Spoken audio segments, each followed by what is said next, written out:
اچھی طرح واضح ہو جاتی کہ خدا کا کوئی ساجی اور شریک نہیں جو اس کے برابر کی محبت کا حقدار ہو، بلکہ وہی تنہا تمام قوت و اختیار کا مالک ہے، اور وہ اپنے ساتھ شریک کرنے والوں کو نہایت سخت عذاب دینے والا ہے، جس سے ان کو کوئی بھی بچانے والا نہ ہوگا۔ یہ اس طرح کی مثالیں قرآن مجید میں بہت زیادہ ہیں، اور یہاں پر بھی اسی طرح کی مثال پیش کی جا رہی ہے، جیسے سورہ انبیاء میں اللہ تعالیٰ فرماتے ہیں، اگر آج جان سکتے یہ کفر کرنے والے اس وقت کو، جبکہ یہ اپنے چہروں اور اپنی پیٹھوں سے آگ کو دفع نہ کر سکیں گے اور نہ اس وقت ان کی کوئی مدد کی جائے گی۔ اس آیت میں بھی لو کا جواب محذوف ہے، یعنی اگر آج یہ اس عذاب کو جان سکتے جس کو آخرت میں جانیں گے، تو یہ اس سرکشی کا اظہار نہ کرتے جس کا اظہار اب کر رہے ہیں، لیکن یہ اس کو اس وقت جانیں گے جب یہ جاننا کچھ نفع نہ بخشے گا بلکہ صرف باعث حسرت ہوگا۔ اسی طرح اگر دیکھا جائے تو یہ آیت ہمارے دلوں کی سب سے نازک اور قیمتی احساس محبت کی سمت درست کرنے کے لیے نازل ہوئی ہے۔ انسان فطری طور پر محبت کرتا ہے، چاہے وہ مال سے ہو، اولاد سے ہو، شہرت سے ہو، شخصیت یا نظریات سے ہو، لیکن قرآن ہمیں ایک پیمانہ دیتا ہے، یحبونہم کحب اللہ، وہ اللہ کے سوا دوسروں سے ویسی ہی محبت کرتے ہیں جیسی صرف اللہ سے ہونی چاہیے، اور اسی طرح یہ محبت کی وہ سطح ہے جو عقیدے اور عبادت کی حدود کو عبور کر کے انسان کو شرک کی طرف لے جاتی ہے انفارچونیٹلی۔ اسی طرح ایمان والے اللہ سے شدید محبت کرتے ہیں، جو صرف الفاظ یا جذبات میں نہیں بلکہ عمل، ترجیحات، اطاعت اور قربانی میں جھلکتی ہے۔ اور مومن کی محبت کا معیار یہ ہوتا ہے کہ وہ ہر فیصلے پر جو ہے وہ اپنے تعلق، ہر ترجیح کو اللہ کی رضا کے تابع کر دیتا ہے۔ اور حضرت علی رضی اللہ تعالیٰ عنہ فرماتے ہیں، محبت وہ ہے جو تجھے محبوب کے قریب لے جائے اور محبوب کی ناراضگی سے بچائے۔ اس اس آیت کے ذریعے اللہ تعالیٰ ہمیں خبردار کر رہے ہیں کہ وہ محبت جس میں کوئی مخلوق اللہ کے برابر ہو جائے شرک ہے، چاہے وہ کسی پیر کی عقیدت ہو، مال کی پرستش ہو یا نفس کی غلامی۔ حضرت ابراہیم علیہ السلام نے قوم کو پکارا، کیا تم بندوں کو معبود بنا لیتے ہو؟ آج ہمارے زمانے کے بت ہمارے رویے، مفادات اور وابستگیاں ہیں۔ یہ آیت ہر اس محبت پر چوٹ کرتی ہے جو اللہ سے بڑھ کر ہو۔ اسی طرح اگر وہ ظالم لوگ قیامت کا منظر آج دیکھ لیتے جب عذاب سامنے ہوگا، تو انہیں معلوم ہو جاتا کہ تمام طاقت صرف اللہ کے پاس ہے۔ اس وقت وہ سمجھیں گے کہ جنہیں معبود، محبوب یا نجات دہندہ سمجھا، وہ محض دھوکہ تھے۔ اور اسی طرح یہ آیت دنیا میں وقتی غفلت کی آنکھ پر آخرت کی حقیقت کا پردہ بنا دیتی ہے۔ ہمیں اپنے دل کا محاسبہ کرنا چاہیے کہ ہماری محبتیں کہاں جھکی ہوئی ہیں، کہاں ہم اپنے فیصلے، ترجیحات اور خواہشات اللہ کی محبت کے تابع کرتے ہیں۔ اسی طرح حسن بصری فرماتے ہیں، جس نے اللہ سے محبت کی وہ اس کی نافرمانی پر خوش نہ ہوگا۔ محبت الہی کا مطلب ہے کہ ہم اللہ کی باتوں کو، اس کے پیغمبر کی سنت کو اور اس کے دین اپنے ہر رشتے، ہر لمحے پر غالب رکھیں۔ یہ آیت ہمیں سکھاتی ہے کہ محبت محض ایک جذبہ نہیں بلکہ ایک ذمہ داری ہے۔ محبت وہی ہے جو ہمیں رب کے قریب کرے، لیکن نیکی میں رغبت دے، گناہوں سے روکے اور قیامت کے دن کام آئے۔ نبی اکرم صلی اللہ علیہ وسلم فرماتے ہیں، یعنی تین باتیں جس میں ہوں وہ ایمان کی مٹھاس پاتا ہے۔ ان میں پہلی یہ ہے کہ اللہ اور اس کا رسول اسے ہر چیز سے بڑھ کر محبوب ہوں۔ نیکسٹ آیت ہے،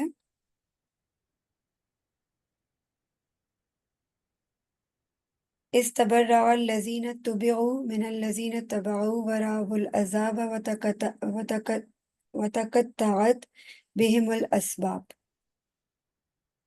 اس وقت وہ لوگ پیروی جن کی دنیا میں پیروی کی گئی تھی اپنے پیرووں سے اظہار برات کریں گے، اور وہ عذاب سے دوچار ہوں گے اور ان کے تمام تعلقات منقطع ہو جائیں گے۔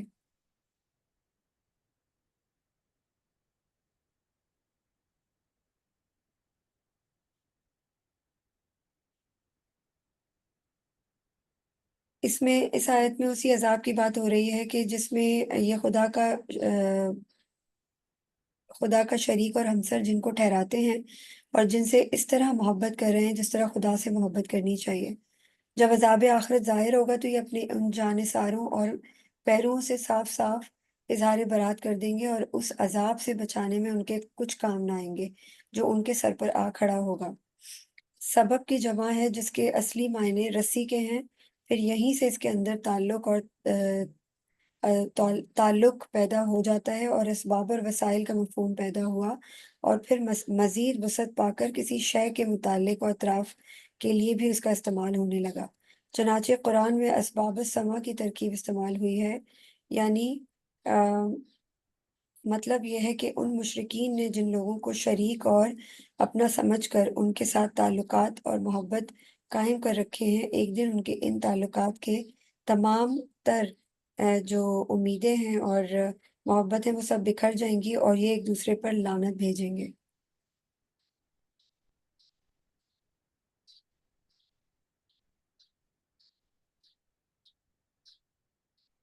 یہ آیت ہمیں قیامت کے ایک زبردست سنسنی خیز اور تکلیف دہ منظر کی تصویر دکھاتی ہے۔ وہ لوگ جن کو دنیا میں لوگ اپنا رہنما، لیڈر، محبوب، مرشد یا نجات دہندہ سمجھ کر ان کی اندھی تقلید کرتے رہیں، وہ قیامت کے دن ان سے اعلان برات کر دیں گے۔ یعنی جن کی پیروی کی گئی وہ بیزار ہو جائیں گے، جیسے کہ وہ کہتے ہیں ہم نے تو کبھی تمہیں مجبور نہیں کیا تھا۔ یہ لمحہ اس دھوکے کا پردہ چاک کرتا ہے جو دنیا میں محبت اور عقیدت کے نام پر انسان کو اندھا کر دیتا ہے۔ یہ آیت ہر اس شخص کے لیے وارننگ ہے جو عقل، علم اور حق کو چھوڑ کر دوسروں کی اندھی تقلید کرتا ہے، خواہ وہ مذہبی پیشوا ہو، سیاسی لیڈر ہو، مشہور شخصیات ہوں یا کوئی بھی نظریہ ہو۔ اگر اس کی پیروی اللہ اور رسول کی نافرمانی پر مبنی ہے تو یہ پیروی بروز قیامت ذلت کا سبب بنے گی۔ اور اسی طرح امام راضی فرماتے ہیں کہ الذین اتبعوا میں ہر وہ شخصیت شامل ہے جو دنیا میں دوسروں کو گمراہی کی طرف لے گئی، چاہے وہ مشرک، منافق یا ظالم حکمران ہو۔ اسی طرح اس دن سارے تعلقات، وسائل، حمایتیں اور چیزیں لوٹ جائیں گے۔ دنیا میں جو چیزیں لوگوں کو جوڑتی تھیں، جیسے قبیلہ، خاندان، دوستیاں، مفاداتی تعلقات، سب کے سب ختم ہو جائیں گے۔ اور یہ الفاظ ان تمام رشتوں اور وساطتوں کے خاتمے کی خیر دیتے ہیں جن پر یہ لوگ دنیا میں بھروسہ کرتے ہیں۔ وہ ماں بیٹے کو پہچانے گی، نہ باپ بیٹی کو، ہر شخص صرف اپنی نجات کی فکر کرے گا۔ دنیا میں ہم کسی کو بھی حد سے بڑھ کر فالو کرتے ہیں، ان کی ہر بات مانتے ہیں اور ان پر اندھا اعتماد کرتے ہیں، لیکن کیا ہم نے کبھی سوچا کہ وہ ہمیں کہاں لے جا رہے ہیں؟ اس آیت کا پیغام ہے کہ جس عقیدت اور پیروی میں حق و باطل کی تمیز نہ ہو، وہ قیامت کے دن باعث ندامت بنے گی۔ نبی اکرم صلی اللہ علیہ وآلہ وسلم فرماتے ہیں کہ انسان اس کے ساتھ ہوگا جس سے وہ محبت کرتا ہے۔ اگر یہ محبت کسی گمراہ کی طرف ہے تو انجام بھی گمراہی ہی ہوگا۔ اور اس کے علاوہ یہ آیت ہمیں خبردار کرتی ہے کہ دنیا میں قائم ہر رشتہ اگر اللہ کی رضا پر مبنی نہیں تو وہ ناپائیدار ہے۔ آج ہم دوستوں، خاندان اور لیڈروں سے اس قدر جڑ چکے ہیں کہ دین کی حدود تک نظر انداز کر دیتے ہیں۔ قیامت کا دن وہ دن ہے جب سب ایک دوسرے سے الگ ہو جائیں گے، جیسا کہ اللہ نے ایک اور مقام پر فرمایا، جس دن آدمی اپنے بھائی سے بھاگے گا۔ یہ صرف اس وقت ہوگا جب رشتے اللہ کے نام پر نہ بنے ہوں گے اور ہر کوئی نفسی نفسی کر رہا ہوگا۔ ہمیں اپنے نیتوں اور اعمال کا جائزہ لینا چاہیے اور دین پر کاربند رہنے کے لیے اپنا انالیسس کرتے رہنا چاہیے، اور یہ دیکھنا چاہیے کہ فلاں شخصیت کو خوش کرنا ہے کہ نہیں۔ کیا ہماری نمازیں، داڑھی یا حجاب کسی لیڈر یا گروپ کی خوشنودی کے لیے ہیں؟ اگر ہمارے اعمال کی بنیاد اللہ کی رضا نہیں ہے تو وہ سب کچھ بیکار جائیں گے۔ اس آیت کا پیغام یہی ہے کہ دنیا میں محبوب بنے بیٹھے لوگ جن کی خاطر ایمان قربان کیا، وہ کل خود بیزار ہو جائیں گے۔ وہ کہیں گے یہ تمہارا اپنا فیصلہ تھا، ہم نے تمہیں مجبور نہیں کیا تھا۔ اگلی آیت ہے وقال الذين اتبعوا لو أن لنا كرة فنتبرأ منهم كما تبرأوا منا كذلك يريهم الله أعمالهم حسرات عليهم وما هم بخارجين من النار۔ اور جو ان کے پیروکار تھے وہ کہیں گے کہ اگر کہیں ہمیں دنیا میں ایک بار لوٹنا نصیب ہو جائے تو ہم بھی ان سے اسی طرح اظہار برات کریں گے جیسے آج یہ ہم سے بیزاری کر رہے ہیں۔ اس طرح اللہ ان کو ان کے اعمال حسرتیں بنا کر دکھائے گا، لیکن وہ اب آگ سے نکلنے والے نہیں ہوں گے، اب ان کو دوزخ سے نکلنا نصیب نہیں ہوگا۔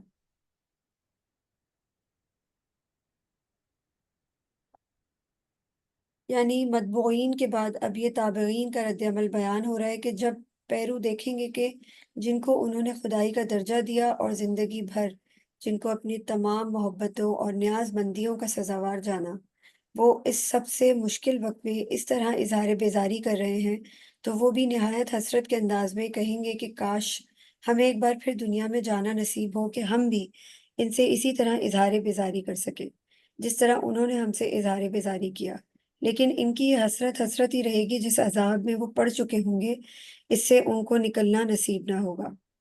قرآن میں مختلف مقامات پر مختلف جگہوں پہ اس طرح سے بیان ہوا ہے، جیسے اور یہ جو تم خدا کو چھوڑ کر دوسرے بت بنائے بیٹھے ہو تو یہ محض اس دنیا کی زندگی میں دوستی کے لیے ہیں، پھر قیامت کے دن تم ایک دوسرے کا انکار کرو گے اور ایک دوسرے پر لعنت بھیجو گے۔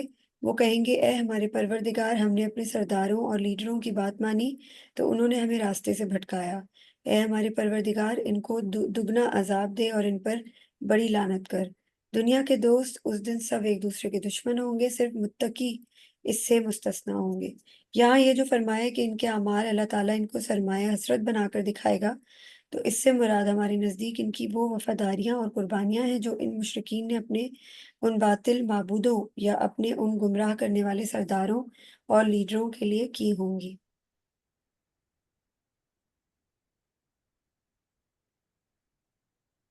اسی طرح اس آیت میں ایک پچھتاوے بھری صدا ہے، وہ لوگ جو دنیا میں دوسروں کی اندھی تقلید کرتے رہے، ان کی باتوں پر ایمان لاتے رہے، ان کے قدموں پر چلتے رہے، جب قیامت کے دن عذاب سامنے آئے گا اور وہی رہنما ان سے لا تعلقی اختیار کریں گے تو وہ چیخ چیخ کر کہیں گے کہ کاش ہمیں ایک اور موقع مل جائے اور ہم اپنی آپ کو سدھار لیں۔ صرف ایک خواہش نہیں بلکہ ناکامی کی انتہائی دردناک چیخ ہے۔ یہ حسرت اس وقت کی ہے جب کوئی عذر، کوئی بہانہ اور کوئی رجوع باقی نہیں رہتا، جب ایک دفعہ ہم اللہ سے خواہش کریں گے کہ یا اللہ ہمیں دوبارہ دنیا میں بھیج دے، ہم پھر وہی کریں گے جیسا تو چاہتا ہے، تیری رضا کے مطابق زندگی گزارنے کی کوشش کریں گے۔ پیروکار اس دن چاہیں گے کہ اگر وہ دنیا میں پلٹ جائیں تو جن کی وہ پیروی کرتے تھے آج ان سے نفرت کریں، ان سے بیزار ہو جائیں جیسا کہ وہ آج ان سے منہ موڑ رہے ہیں، مگر وقت گزر چکا ہے، دنیا کا دروازہ بند ہو چکا ہوگا اور اللہ تعالیٰ یہاں قیامت کی حقیقت کو ایک عکس کی طرح دکھا رہے ہیں تاکہ دنیا کے اندھے پیروکار اپنے انجام کی جھلک آج ہی دیکھ لیں۔ نجات کی تمنا ہوگی مگر اختیار چھن چکا ہوگا۔ اللہ تعالیٰ فرماتے ہیں یعنی وہی اعمال جنہیں وہ دنیا میں بڑی کامیابی، فخر اور اطاعت سمجھتے تھے، قیامت کے دن ندامت اور پچھتاوے کی صورت اختیار کر لیں گے۔ ہر وہ عمل جو اللہ کے حکم کے خلاف تھا، خواہ وہ کسی بڑے لیڈر یا نظریے کے کہنے پر کیا گیا ہو، وہ حسرت بن جائے گا۔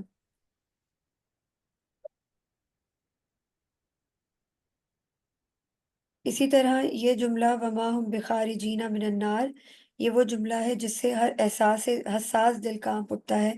ان لوگوں کے لیے کوئی مخلص نہیں، کوئی رہائی نہیں اور نہ ہی کسی کی شفاعت کا امکان ہے، کیونکہ ان کی پیروی، ان کے فیصلے، ان کے عمل اللہ کے بجائے انسانوں کی رضا کے لیے تھے۔ وہ دنیا میں حق کو چھوڑ کر خواہشات، مفاد پرستوں اور گمراہ لیڈروں کی اتباع کرتے رہے اور اب وہی اتباع انہیں ہمیشہ کے لیے جہنم میں آگ میں داخل کر دے گی۔ تو ہم نے ان چیزوں سے کیا سیکھنا ہے کہ یہ آیت بار بار ہمیں جھنجھوڑ کر پوچھتی ہے کہ تم کس کی پیروی کر رہے ہو؟ کیا وہ تمہیں جنت کی طرف لے جا رہا ہے یا دوزخ کی طرف؟ کیا تم اپنے اساتذہ، مذہبی پیشوا، لیڈر یا رول ماڈلز کی باتوں کو قرآن اور سنت کے ترازو میں تولتے ہو؟ اگر نہیں تو حسرت کا وقت آنے سے پہلے پلٹ جاؤ۔ نبی اکرم صلی اللہ علیہ وآلہ وسلم فرماتے ہیں میں تمہارے درمیان دو چیزیں چھوڑ کر جا رہا ہوں، جب تک ان کو مضبوطی سے تھامے رکھو گے کبھی گمراہ نہ ہوگے، اللہ کی کتاب اور اس کے نبی کی سنت۔ تو بیسیکلی کیا ہے کہ ہماری زندگیوں کے جو بھی پلانز ہیں وہ پلانز ہمارے زندگی کا مقصد نہیں ہے، ہم نے اپنی زندگیوں کا مقصد نہیں بنانا، بلکہ وہ ہماری زاد راہ کا پڑاؤ ہے۔ ہم گزرتے جاتے ہیں اور منزل تک پہنچنے کے لیے ہم راستے میں رکتے ہیں، پڑاؤ ڈالتے ہیں۔ یہ سب چیزیں دنیا عارضی ہے، دنیا کے پلانز عارضی ہیں، اصل منزل ہماری آخرت ہے اور ہمیں اسی منزل کے اوپر رہتے ہوئے، اس کے اوپر کام کرتے ہوئے اللہ کی رضا کو اپنی زندگی میں شامل رکھنا چاہیے، چاہے ہمارا کوئی بھی پلان ہو، چاہے ہماری کوئی بھی انٹینشن ہو۔ کوئی بھی مقصد ہو، وہ مقصد اللہ کی رضا الہی کے اوپر ہونا چاہیے۔ تو یہ بہت ضروری ہے کہ ہم اپنا محاسبہ کرتے ہوئے، قرآن کی ہدایات لیتے ہوئے اپنی زندگی کو سدھارنے کی کوشش کر سکیں۔ جزاک اللہ خیر۔ کسی کا کوئی سوال ہے تو آپ پوچھ لیں۔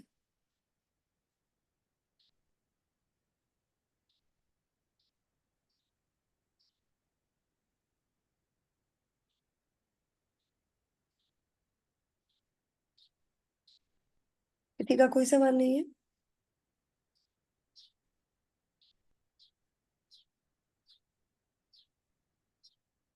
جی اندلی، آپ لوگوں کو کچھ پوچھنا ہے تو بتائیں، ورنہ پھر ریپ اپ کرتے ہیں سیشن کو۔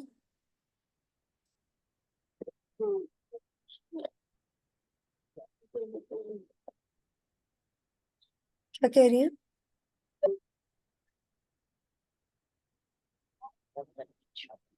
ٹھیک۔ سبحان اللہ و بحمدہ، سبحانک اللہم و بحمدک، اشہد ان لا الہ الا انت، استغفرک و اتوب الیک۔ السلام علیکم ورحمۃ اللہ وبرکاتہ۔